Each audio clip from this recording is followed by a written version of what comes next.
ויטב אלוהים למילדות, וירב העם, ויצמו מאוד, ויהי כי יראו המילדות את האלוהים, ויעש להם בתים. On a l'habitude de regarder, de regarder la Hirat Shamaim sur laquelle Hachem dit Akol bidei Shamaim, Chutz mirat Shamaim. On a l'habitude de regarder la Hirat Shamaim, oui, comme Kaviachol, un moyen pour que, grâce à la Hirat Shamaim, on arrive à faire des grandes choses. Grâce à la Hirat Shamaim, on arrive à étudier. Grâce à la Hirat Shamaim, on arrive à prier. Grâce à la Hirat Shamaim, on arrive à avoir de la Emouna, du Bitachon, etc., etc. Donc on prend la Hirat Shamaim, Kaviachol, comme un tremplin pour arriver à atteindre des madrigotes, à atteindre des niveaux. Et donc, vadaï que on regarde la Hirat Shamaim comme quelque chose d'important, puisqu'elle nous sert de tremplin pour arriver à atteindre des niveaux. Mais les Maasé, quand on regarde les Surim Akdoshim, on regarde les Sifrei Moussar, on comprend que c'est une erreur de penser comme ça. La Hirat Shamaim n'est pas un tremplin pour arriver à atteindre des niveaux. La Hirat Shamaim, c'est la matara, c'est le but de la vie. La Hirat Shamaim, c'est pas un tremplin pour arriver à quelque chose. C'est ça le but de la vie. Donc, c'est-à-dire qu'il faut tout mettre à l'envers. C'est-à-dire qu'il faut comprendre que le Ikar, c'est la Hirat Shamaim, et le Tafel, c'est tout ce que tu peux faire autour. Tout ce que tu peux faire autour. C'est-à-dire quoi? Combien une chose, tu peux évaluer combien cette chose-là, elle a de la valeur, c'est combien d'Hirat Shamaim t'apporte ces choses-là. C'est ça la nafkamina. C'est-à-dire que quand tu vas te poser des questions dans la vie, tu vas te demander comme ça, c'est bien de fréquenter ce bonhomme, c'est bien de faire ça, c'est bien de prendre ça sur soi, etc. La réponse, ça va être à toutes ces questions, c'est quoi? Combien d'Hirat Shamaim ça t'apporte? Ça t'amène l'Hirat Shamaim? Très bien, fais-le. Ça ne t'amène pas l'Hirat Shamaim? Laisse tomber. C'est pas quelque chose qui va te faire du bien.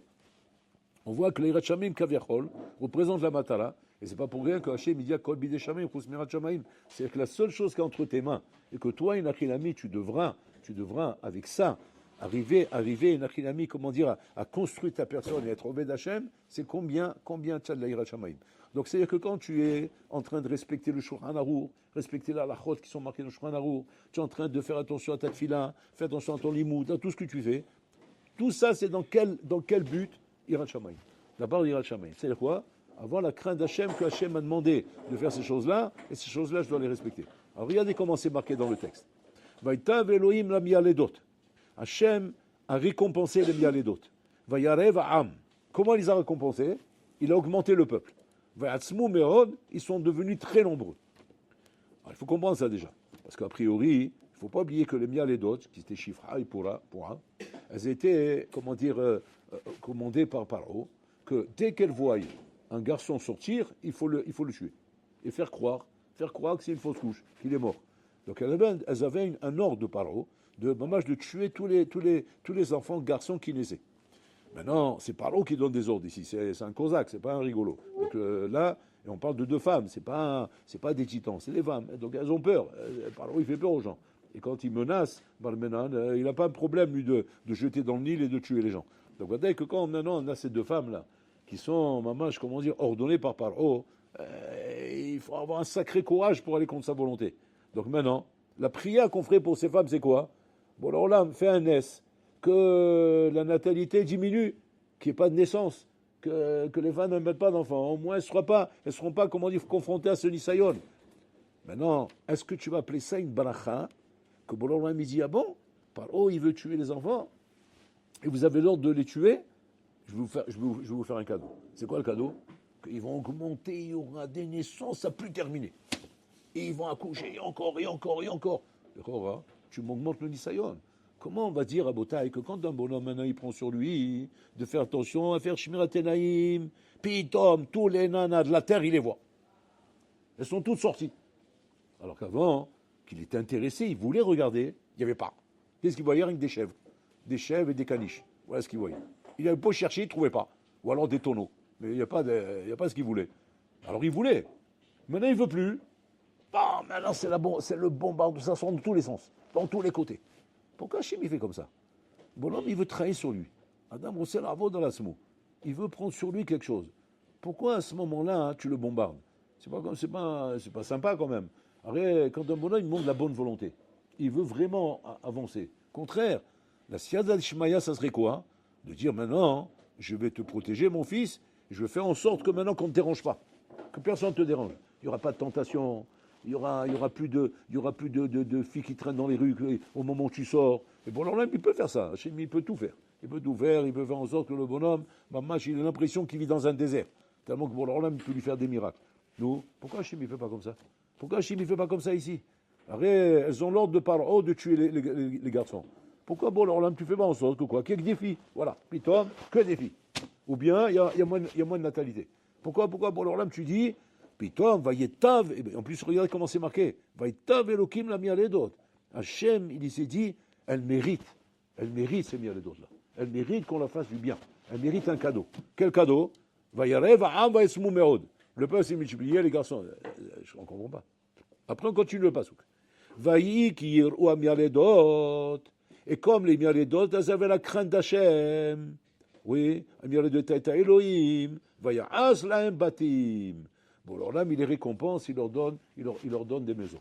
Aslam Batim, il leur donne quoi? Bet Melucha, Lévia, Bechora, tous les grands titres, tous les Batim, Achashuvim, qu'il y a dans Am Israël, la Malchut, la Keuna, etc., etc. Ben là aussi, on ne comprend pas. Le pasouk, il est à l'envers. C'est-à-dire que comment on aurait dû rédiger le pasouk? Vaïtav Elokim lam yaledot, Vaya'as lahem batim.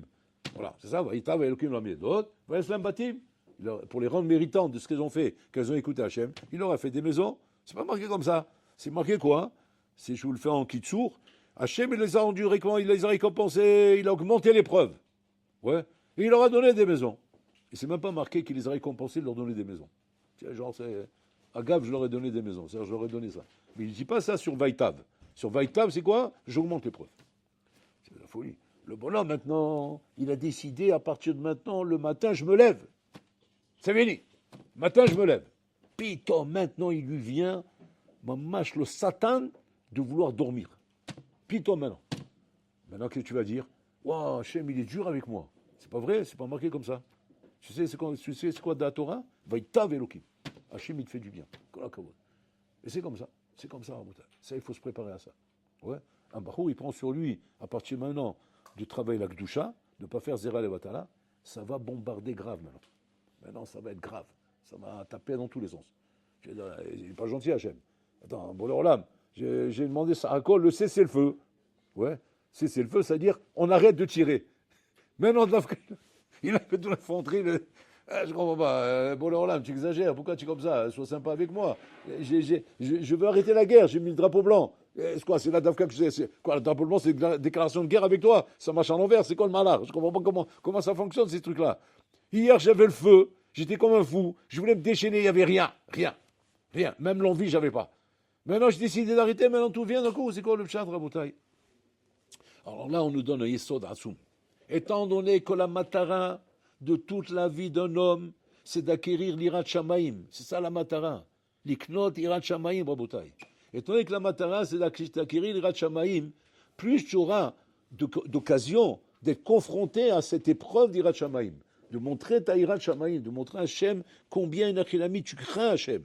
Et qu'effectivement, même si la chose maintenant elle devient très difficile, parce que c'est là qu'on va voir le test. Si la chose était facile, alors Bourlam il m'a dit, encore heureux que tu l'as fait. Je dis, Hazakubaro.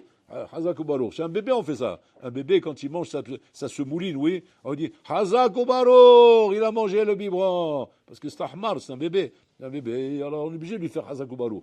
Mais quand Habibi, tu es devenu un grand cheval, ouais, tiens, bonhomme, ça y est, tu es en âge de comprendre, rouler. À toi aussi, il faut le faire comme ça. Hazakubaro, tu as fait la volonté, tu as fait Nitchila Tchadaïm. Hazakubaro, ils font Hazak, il monte à la Torah, là. Il est monté à la Hazakubaro, il est monté à la Torah, il a fait les brachot. Regardez que des Mongols qu'on est devenus, c'est-à-dire, on est en train de nous faire des Hazakubaro sur des choses qui sont. Mais il manquerait que ça. Il manquerait que ça que tu ne le fasses pas, tout ça. Hazakubaro de quoi? Si encore tu dis Hazakubaro, tu as fait Superman, tu as fait un truc, un exploit, tu as fait quelque chose d'atsoum. Ah, là, je comprends, il y a de quoi te dire Hazakubaro. Mais quand tu fais Mashemutal Alecha, c'est tes chova, c'est tes obligations. C'est chovato be'olamo, ma Hazakubaro. Hazakubaro de quoi? Chez Mishmo, Rabotai. Donc, c'est-à-dire que l'homme doit être conscient que quoi? Que le test qu'on veut prouver chez toi, hein, c'est combien tu as d'Aïrat Shamaïm. Combien tu as d'Irat Shamaïm, c'est ça que tu dois prouver tous les jours. Depuis le matin que tu te lèves jusqu'au soir que tu vas dormir.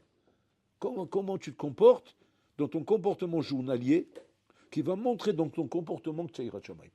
Voilà. Quand tu fais les tila, quand tu fais les brachot, quand tu fais tu respectes la lachot, quand tu es confronté à des nisyonotes, etc., etc. Qu'est-ce qu'on vérifie? Ta Yirat Shamayim. Est-ce que tu crains Hachem ou tu crains pas Hachem? Comment on vérifie? C'est simple.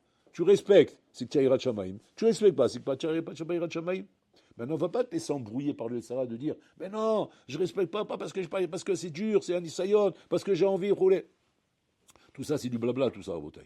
La vraie raison, c'est quoi? C'est que tu n'as pas Yirat Shamayim.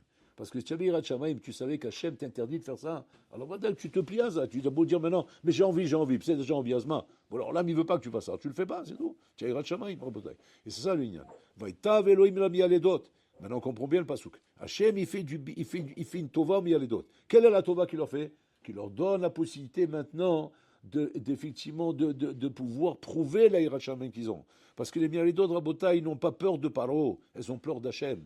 Et quand on a peur d'Hachem, on a peur de personne. Donc Paro, il leur fait pas peur à Botaï. D'où la question qu'on a, c'est quoi? Parce qu'on se dit, elles ont peur de Paro. Pourquoi, bon alors l'âme, tu fais ça? Pourquoi Vaïtav Elohim la mialedot Vayalav Ta'am? Ça, c'est vrai quand tu n'as pas peur d'Hachem et tu as peur de Paro. Mais quand tu as peur d'Hachem et tu n'as pas peur de Paro, parce que c'est Paro qui ne fait pas peur, c'est Hachem qui te fait peur. Alors à ce moment-là, au contraire, Vaïtav Elohim, au contraire, je te donne la possibilité de marquer des points maintenant. Je te donne encore plus d'occasion de pouvoir être, mis à l'épreuve, mais Atamid Gaber à la Nisayon, Atamid Gaber à la Davarazé. Et c'est ça à Botaï. La possibilité qu'un homme, il a à Botaï de grandir, elle est quand l'homme s'affronte au Nisyonot. Pas quand un homme à Botaï, s'esquive des Nisyonot. S'esquiver des Nisyonot à Botaï, c'est ne pas qu'Averol s'affronter. La hitmodédout, on appelle ça. La hitmodédout, c'est la confrontation. La confrontation à Botaï avec notre Yetzera. Et de savoir maintenant que quoi? Que plus tu vas te confronter à ton Yetzera, plus tu vas sortir en milchama contre lui. Et plus tu vas dire maintenant, je vais écouter Akadosh Borou parce que je crains Akadosh Borou. Je crains Hachem. Je veux faire sa volonté. Et je ne veux pas faire la volonté du Yetzera. À ce moment-là, il y a un chinami. À ce moment-là, tu arrives à grandir à Botaï. On est dans une période très propice. La période de Shovavim. C'est une période en Botaï exceptionnelle. C'est une période justement où on nous ramène toutes les parachiotes qui parlent effectivement du Yetzara. Le Rambam, il ramène dans la Chod des Hôtes que Yetzara, c'est Paro. Paro, c'est lui la Souga du Yetzara. C'est-à-dire que quand tu veux savoir, étudier, bien comprendre, c'est quoi Yetzara, c'est Paro. Tu vois, Paro, c'est lui Yetzara en Botaï. Donc c'est-à-dire que Paro, en Botaï, représente effectivement ce Inyan-là, de faire tout pour te mettre des bâtons dans les roues. Pour essayer, Nachinami, de te rendre évêque, de te rendre un match, de te rendre un bonhomme qui n'a pas de rôle malchut shamaim, qui n'a pas d'obligation divine, ça c'est ce qu'il veut faire Paro. Pense uniquement qu'à une chose dans ta vie, gagner de l'argent, travailler, ne pense pas à la Torah, ne pense pas à ces choses-là, ça t'amène à rien, tu n'as rien à gagner là-bas, c'est pas là-bas que ça se passe dans le pognon, ça se passe dans les carrières, dans les vocations, c'est là-bas, c'est ça la matara de la vie, donc rien que travail, ça c'est pas le roi Boutaï. Alors que quand le bonhomme y réfléchit, il se dit, quelle est la matara de ce monde? Pourquoi on est dans ce monde? On est dans ce monde à Botaï pour se préparer pour arriver au Olam Haba, pour aller au Olam Haba, c'est ça la chana de ce monde. Et ce monde à Botaï, malheureusement, comme le mot le dit, Olam, la Shom Elem, c'est-à-dire on te voit la vérité. On te voit la vérité et on te fait croire que ce qui est accessoire devient le tachlit, devient le but de ce monde. Et quand l'homme il regarde maintenant le monde comme il regarde que le but c'est ça, c'est gagner de l'argent, faire du travail, avancer, avoir des carrières, commencer à construire des maisons, des nianim, rouler. Et quand on n'a pas fait tout ça, on a l'impression qu'on n'a rien fait. Est-ce que non, on peut être satisfait quand il a passé une journée entière à Botaï uniquement à voir comme Atzlacha la Yirat Shamayim qu'il a eu. Ah, j'ai bien fait Nitchet Sedaïm, j'ai bien fait mes brachot, j'ai respecté la volonté d'Hachem maintenant, j'ai fait attention à mes yeux. Ça te donne du nahat, ça? Comme tu as du nahat quand tu gagnes du pognon, comme tu cours derrière des carrières, derrière des matarot et des tavot dans la vie? Non, ça ne te donne pas autant. Pourquoi? Parce que tu n'as pas compris que c'est ça le tachlit. C'est ça pourquoi tu es venu dans ce monde. Et que l'homme, il doit avoir une satisfaction à ce niveau-là. Un nahat atsoum, le Rabbeinu Yonah, il dit quand un homme commence à se plaindre et se dire je ne trouve pas de nahat dans ma vodat Hashem. Il dit pourquoi? Parce que je n'arrive pas à prier Bekavana. Comme ça il dit Rabbi Yonah. Il dit quoi? Je n'arrive pas à prier Bekavana. Il dit voilà, je fais des prières, mais je n'arrive pas à prier Bekavana. Maintenant il dit là-bas, Rabbi Yonah, il dit est-ce que tu sais c'est quoi le srout de prier Bekavana? Tu sais c'est quoi le srout?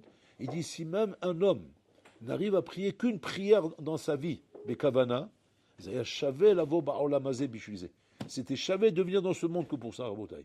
Donc imagine-toi un petit peu le privilège Hatsoum que tu as quand tu as pu prier une fois Bekavana. Kalvachomer, si je peux prier tous les jours Bekavana. Rabotai. Seulement malheureusement, on a tellement banalisé Rabotai, tellement banalisé ces choses-là, que si c'est pas qu'on est, mamash, comment dire, ça dit gamour, alors ça vaut rien. Parce que si c'est pas au plus haut niveau, alors qu'est-ce que ça vaut ces trucs-là? Ça vaut rien comme truc. Mais parce qu'on a banalisé Rabotai. Alors qu'en vérité, les tzadikim, ils savaient la valeur de ces choses-là. Que même quand ils avaient des échecs et qu'ils voyaient comment les Chaora, ils avaient des néphilotes, ils avaient des échecs, des chutes, des déceptions par rapport à des choses qu'ils n'arrivaient pas à faire. Mais combien ils arrivaient à se remonter le moral lorsqu'ils voyaient qu'ils réussissaient à faire une mitzvah, une chose, un malach, un pshat dans la Gemara, un petit inyan Rabotai. Mais pourquoi on peut arriver à avoir du hidoud et du courage et de l'encouragement de petites choses comme ça Rabotai, qui nous, si c'est pas tout, c'est rien. C'est ou tout ou rien.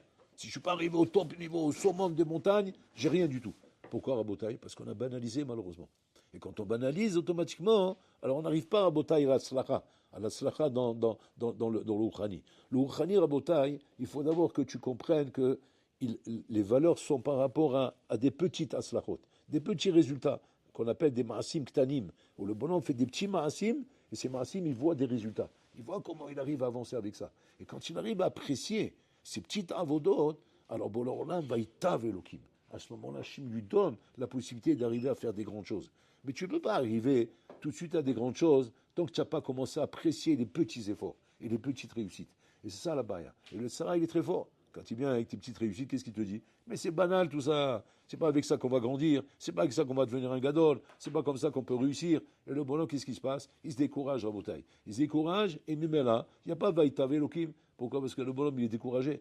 Mais quand maintenant tu as compris la valeur qu'il y a dans chaque mitzvah, dans chaque maasé katan Rabotai, alors à ce moment-là, Vaïtav Elohim, Hachem, il va donner. C'est ce qui se passe ici, Rabotai. Donc c'est-à-dire que la clé de la tzlacha, dans tous les domaines, dans le limoud, dans la tfila, dans la vodat Hashem, dans les midot Rabotai, c'est d'avoir Rabotai la motivation des petites avodot, des petits travaux, des petits efforts. Et pas se contenter, pas aller se dire par exemple, non, si je ne fais pas des grandes choses, si je ne fais pas des exploits, alors je ne suis pas encouragé, je ne suis pas bien, quand je ne fais pas des grandes choses. Et c'est là que l'erreur vient, Rabotai. Quand on lit des sipourim sur les sadikim, et c'est pas vrai que c'est encourageant, mais en même temps, Rabotai, ça brise. On lit sur les sadikim, comment ils arrivent à faire des choses extraordinaires. Ils faisaient vraiment des centaines de fois le chasse, des centaines de fois le Shulchan Arour. Ils arrivaient à faire des choses, à Tsumim, Rabotai. On lit des trucs comme ça, hein, et nous on se regarde après. Qu'est-ce qu'on se dit? On se dit, mais qu'est-ce que ça va ajouter, Bichlal? Pour Akadosh Baruch Hu, Bichlal, encore un petit effort chez moi. Qu'est-ce que ça va ajouter pour Akadosh Baruch Hu que je me lève le matin? De toute façon, est-ce que j'arrive à ces records, j'arrive à ces trucs-là, Rabotai? Ça, c'est l'erreur, Rabotai. C'est l'erreur qu'on fait. Et pourquoi on fait cette erreur, Rabotai? Parce qu'on est tellement banalise, Rabotai, les valeurs de la Torah, que si c'est pas tout, c'est rien. Il faut que ce soit tout pour que ça devienne quelque chose. Sinon, c'est rien. Et c'est ça l'erreur, Rabotai. Avec la Torah, Rabotai, il y a faim, épininim, unipazarav. Une mitzvah de la Torah, Rabotai, c'est infini de mérite. Donc, quand le bonhomme, il est conscient de ça, et qui donne la valeur à chaque mitzvah de la Torah, Rabotai, comme il donnerait de l'argent à chaque somme d'argent, alors va dire que là, à ce moment-là, va y taver Elohim. Donc c'est-à-dire que le sod qui amène l'homme Rabotai à avoir plutôt la siata d'Ishmaïa dans sa vodat Hashem, c'est que l'homme est capable de donner de l'importance à chaque petit effort qu'il fait. Et quand tu donnes l'importance à tes petits efforts, alors Bololam, il te donne la siata d'Ishmaïa. Donc c'est-à-dire, c'est mamash, comment dire, c'est toujours une chose et son contraire Rabotai. Une chose et son contraire. D'un côté, on te dit, il faut avoir des chiffot, il faut avoir des ambitions, il faut vouloir grandir, il faut aller très très haut, rouler. Dans le côté, on te dit, attention, ne te laisse pas te noyer avec tes ambitions. Ne laisse pas tes ambitions, shalom, te décourager et t'enlever tes efforts. Comment on fait pour, d'un côté, avoir des ambitions, et de l'autre côté, ne pas se décourager de nos ambitions, Rabotai? Comment on fait? C'est très simple, Rabotai. Pas shoot. Pas d'accord qu'il faut avoir des ambitions, Rabotai. Mais d'abord, il faut que tu aies conscience de la valeur de chaque élément il a ici. Tu ne peux pas avoir d'ambition. Regarde, dans l'argent. Pourquoi dans l'argent, Rabotai, l'ambition n'est pas découragée par le fait de savoir qu'on commence tout doucement, et là, on avance, Rabotai. Et Prouta, Mistalefet et Prouta. Comme ça, il dit la Gemara. Prouta, Mistalefet et Prouta. Une Prouta s'associe à une autre Prouta. Qu'est-ce qui fait ça, qu'une Prouta s'associe à une autre Prouta? C'est quand le bonhomme, il a l'ambition de devenir riche. Mais il sait que pour devenir riche, chaque Prouta, elle est chachouva. Alors, dans un cas comme ça, Prouta, Mistalefet et Prouta. Chez Ani, en Prouta, Mistalefet et Prouta. Pourquoi Ani et Prouta, l'Omisalefet et Prouta? Pourquoi? Tout simplement Parce que le Hani Rabota, il n'a pas l'ambition de devenir riche. Il n'a pas cette ambition. Donc, et pourquoi il n'a pas cette ambition? Parce que pour lui, une plouta ne vaut rien. Ça vaut rien, Rabota. Une plouta, c'est rien du tout. J'ai rien, j'ai rien, j'ai rien. Il est constamment dans l'esprit de dire j'ai rien. Quand tu comprendras qu'une plouta, c'est quelque chose, alors plouta, missa le fait et plouta. Et à ce moment-là, Ashiruta, batar Ashiruta. La richesse amène la richesse. Aval aniuta, batar aniuta. La pauvreté amène à la pauvreté. Donc, c'est-à-dire, tout dépend peut-être de l'état d'esprit dans lequel tu es. Quand tu as compris, Nachilami, que chaque maasé, même Katan, il a une valeur inestimable, infinie, Rabotai. Alors, à ce moment-là, tu peux commencer à avoir de l'ambition. Et là, tu peux avoir la siyad d'Ishmaïa pour arriver à grandir et à atteindre des niveaux. Mais tant que Bichlal, tu n'as pas compris la chashivut des maasim ktanim. Et à cause de ça, ton ambition, elle fait l'effet inverse. Qu'est-ce qu'elle fait comme effet? Elle te décourage. Pourquoi? Parce que tu n'as pas encore compris qu'un maasé katan, c'est lui qui va construire ton ambition. Alors à ce moment-là, tu peux arriver. C'est ça la force des mialedot, Rabotai. Les mialedot, elles ont compris quoi? Que la hirat shamim se mesure comment? Quand je sauve un enfant. Pas si je sauve tous les enfants. Je suis pas peut-être je vais pas y arriver. Surtout avec Paro, on est loin d'y arriver. Mais elle ne va pas dire pour autant maintenant, comme de toute façon, on peut rien faire. Alors quand on peut rien faire, qu'est-ce que je vais gagner d'en sauver un? Qu'est-ce que ça va changer? D'autant plus qu'après, qu'est-ce qui se passait? Il sauvait l'enfant. Et après, qu'est-ce qui se passait? Paro, il les prenait, il les jetait dans le Nil. Donc ça veut dire que ça ne servait à rien. Donc en fait, j'ai fait une avodage, je me suis efforcé, j'ai fait un effort, mais ça ne me sert à rien. Voilà, en fin de compte, l'enfant, il est parti dans le Nil. Maintenant, tu vas me dire, si tu regardes comme ça, elle plouta, mais ça les fait des plouta. Tu ne pourras pas arriver à grandir avec ça. Maintenant, qu'est-ce qui a fait que les mialédot, malgré tout, elles ont eu de la bracha? Parce qu'en fait, elles ont été marchives chaque maasé par rapport à l'irat shamaim qui représente. Elles n'ont pas regardé le maasé en soi. Le maasé en soi, il vaut rien. Pourquoi? Parce que par lui-même, tu prends le truc, tu le jettes à la poubelle. Donc ça vaut rien. Le maasé en soi, il vaut rien. Toi, te lever le matin, ça vaut rien. Faire un étilat des biens, ça vaut rien. Faire un daf de Gemara, ça vaut rien. Tout ne vaut rien. Mais qu'est-ce qui me donne la valeur à ces choses-là? Irat Shamaim. C'est la volonté d'Hachem. Ah, j'ai compris. En fait, tu as su mettre ces choses-là en valeur. Tu as su leur donner de la valeur. Tu as su les regarder avec erreur. Quand tu regardes avec erreur, c'est plus la même chose maintenant. Maintenant, même si une plouta pour l'instant, parce que pour l'instant, c'est vrai que c'est qu'une plouta. Avat plouta, mista le fait et plouta. Ashiruta, bata ashiruta. Et là, à ce moment-là, vaïtav elokim. C'est ça le sod, Rabotai. Le sod, c'est que quelle valeur tu donnes aux choses que tu fais. Si tu ne donnes pas la valeur aux choses que tu fais, Rabotai, alors, mais pourquoi je vais me lever? Pourquoi je vais faire ça? Pourquoi je vais d'efforts? Qu'est-ce que je vais devenir? Quoi, je vais devenir le gadol ador? Je vais devenir un tamid racham? Je vais savoir, je vais connaître toute la Torah par cœur? Je vais connaître tout ça? Est-ce qu'un jour viendra où je saurai faire une macérette entière par cœur? Je vois bien. Il n'y a pas chez moi plouta, mais ça le fait des ploutas. Je ne vois pas une plouta s'associer à l'autre. Chaque plouta s'annule en soi. C'est ça ton problème. Ton problème, il est là-bas. C'est quoi? Tu ne mets pas en valeur. Tu ne mets pas en valeur ce que tu fais. Et tant que tu ne mets pas en valeur ce que tu fais, donc il n'y a pas de tsilouf chez toi. Il n'y a pas chez Bouta, Bater chez Bouta. Le saut des Gdolim, Rabotai, comment ils sont devenus Gdolim? Pas parce qu'ils savaient qu'ils allaient atteindre à un moment donné la Gadlout. Pas du tout, Rabotai. Ils ont fait qu'une chose, c'est qu'ils ont donné de la valeur à chaque petit effort qu'ils faisaient. Chaque petit effort qu'ils faisaient, ils ont donné de la valeur. Chaque ligne d'Ogmara, chaque Tosot, chaque mot qu'ils lisaient, sans regarder maintenant. Attends, mais quand je prends ça et je le projette dans le but que je veux atteindre, mais c'est Batel ou Mevoutal. Donc ça ne me donne pas envie de me bagarrer. Parce que je vois la montagne, elle est trop haute, la montagne. Un alpiniste, Rabotai, quand il veut monter et arriver au sommet de l'Everest, vous savez c'est quoi son sod? C'est pas qu'il se dit sans arrêt. Alors quand j'arrive, tu n'y arriveras jamais. C'est même pas la peine, laisse tomber, c'est pas pour toi. Tu dis, alors comment on fait? C'est quoi le secret? Le secret c'est Plouta Mista le fait des Plouta. Plouta Mista le fait des Plouta. C'est quoi? Encore un centimètre, encore un centimètre. Il pense jamais à la matara à la fin. La matara, je l'ai dans la tête. Maintenant, je l'ai dans la tête, ça y est, je sais que maintenant, cette matara se construit avec des petits efforts. Et ces petits efforts construisent la matara. C'est comme ça que le sniper, il explique. Le sniper, une fois, il est rentré un barour le voir. Il y a un barour qui avait 18 ans. Il dit, voilà, arabe, je suis découragé. J'arriverai jamais à atteindre le niveau que vous avez. Comment? C'est quoi le secret? Comment on arrive? Alors le sniper, il a expliqué. Je vais te raconter comment c'est quoi le secret. Et vous connaissez l'histoire du Stapler, qu'il était en Sibérie, là-bas, il montait la garde. Et pour monter la garde, c'est pendant Shabbat. Il fallait avoir une peau d'ours. C'est une peau spéciale qui peut te faire résister là-bas en Sibérie quand il y a moins 50. Moins 50. Sinon, tu deviens un glaçon. Il faut avoir cette peau sur soi. Bon, c'est une peau d'ours très spéciale avec laquelle il peut monter la garde. Maintenant, le goy qui est passé avant le Stapler, il connaissait le Stapler, les khumlot qu'il avait Shabbat et tout. C'était une garde qu'il devait faire pendant Shabbat. Maintenant, ce père, il a fait tout son calcul. Comment il va faire pour ne pas prendre le fusil dans les mains, pour ne pas toucher Mouxé, pour ne pas faire ça. C'est-à-dire qu'il avait en tête tous les clalim pour arriver à savoir comment il va faire. Maintenant, il arrive là-bas. Qu'est-ce qu'il lui fait le goy? Il prend le manteau, bon, il le jette sur l'arbre. Donc il est sur l'arbre, il peut pas monter sur l'arbre pour prendre le manteau. Maintenant, ok, qu'est-ce qu'on fait? Il y a moins 50, c'est Picour en effet. Picour en effet, je dois créer de la Torah Kula. Là, il faut monter sur l'arbre, barreau. Maintenant, il dit non, attends. Picour en effet, c'est pas tout de suite. Je peux tenir 5 minutes. Donc il dit bon, je tiens 5 minutes. Après 5 minutes, je monte sur l'arbre. Il tient 5 minutes. Après, il se pose la question à nouveau. Je peux tenir encore 5 minutes. Encore 5 minutes. Encore 5 minutes. Il a tenu comme ça 3 heures. 3 heures comme ça, moins 50. Sans la doudoune. Et ils sont montés sur l'arbre. Maintenant, il a compris de là le Seipeler, que quoi? C'est ça le sod. Ça le sod dans la slacha, pour devenir un gadol. C'est quoi? C'est pas de travailler sur des kilomètres ou des distances ou bien des ségim. Non, il faut travailler autre amèche d'accord, c'est-à-dire donner de la chashimout à chaque petit effort. Chaque petit effort. Parce que Pluta, Mistal Efek et Pluta.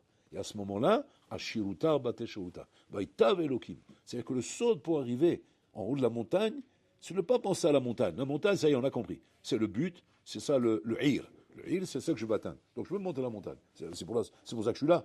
Mais maintenant que je suis en train de monter la montagne, je l'ai oublié. Je suis plus dans la montagne. Je suis quoi? Je suis dans la Pluta. C'est que maintenant, ma shifa est la Pluta. Parce que je sais que c'est cette Pluta qui va être mistale et faite une autre Pluta et qui à la fin va devenir la montagne. Mais si jamais, à chaque fois qu'il y a une Pluta à acquérir, tu te dis, mais c'est Batel ou Mevoutal par rapport à la montagne. Ah bébé, c'est mort. Un Pluta mistale et faite de Pluta. Tu n'auras jamais une Pluta qui s'est mistale et une autre Pluta. Je sais pas,